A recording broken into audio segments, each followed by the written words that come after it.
Chers spectateurs, chères spectatrices, nous sommes des médiatrices et médiateurs scientifiques. Nous souhaitons vous transmettre des informations en lesquelles nous pensons pouvoir avoir confiance. Mercredi dernier, l'OMS a qualifié la propagation du coronavirus de pandémie.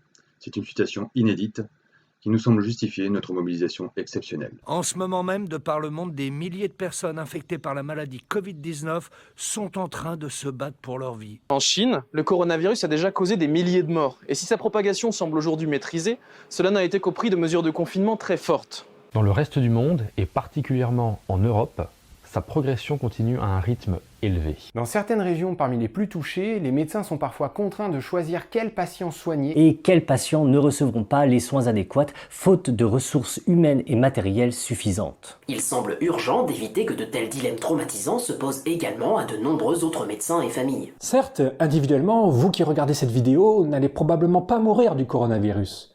Vous n'allez même probablement pas en souffrir directement. Cependant, à moins de prendre dès à présent des mesures drastiques pour réduire la propagation du virus, vous risquez de le transmettre de proche en proche à votre insu. Même si vous ou vos enfants n'avez pas de symptômes, il y a un risque que vous soyez infecté. Vous risquez de devenir un maillon dans une chaîne de contamination qui pourrait toucher de plus larges populations, en particulier des populations plus vulnérables que vous. Or, ces populations auront besoin de soins intensifs.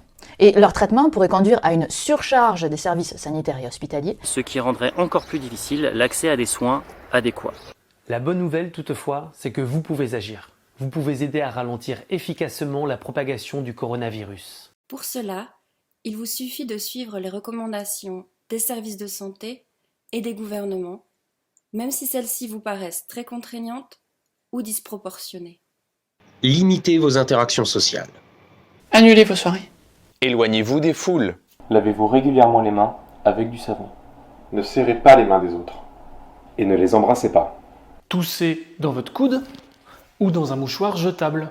Évitez de toucher les boutons d'ascenseur, les digicodes, les rampes, les poignées de porte et tout ce qui est susceptible d'être manipulé par beaucoup de gens fréquemment. Et évitez de vous toucher le visage. Si vous toussez, si vous avez de la fièvre, si vous montrez des signes de la maladie, redoublez de précautions pour ne pas propager le virus. Restez au maximum chez vous pour protéger les autres et renseignez-vous sur les dernières recommandations en vigueur. Ne paniquez pas.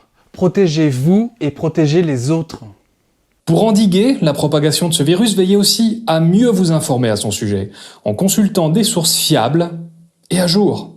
Méfiez-vous en particulier des sources douteuses, car malheureusement dans ce contexte, les fausses informations se propagent elles aussi très vite. Elles peuvent freiner dangereusement les mesures de précaution. Notre connaissance du virus et notre compréhension de la situation évolue chaque jour grâce au travail monumental des scientifiques et des agences sanitaires. Tenez-vous correctement informés. Nous vous invitons notamment à consulter les descriptions de cette vidéo qui listent de nombreuses ressources de vulgarisation ainsi que des ressources d'autorités reconnues. Enfin, vous pouvez contribuer plus encore en relayant cette vidéo. Et en encourageant vos associations, vos entreprises, votre entourage. À eux aussi de prendre les mesures de prévention adéquates pour freiner la propagation du coronavirus. Le coronavirus est un défi qu'il nous faut relever collectivement. Nous comptons sur votre support et votre aide pour limiter ces dégâts et revenir aussi vite que possible à une vie plus sereine.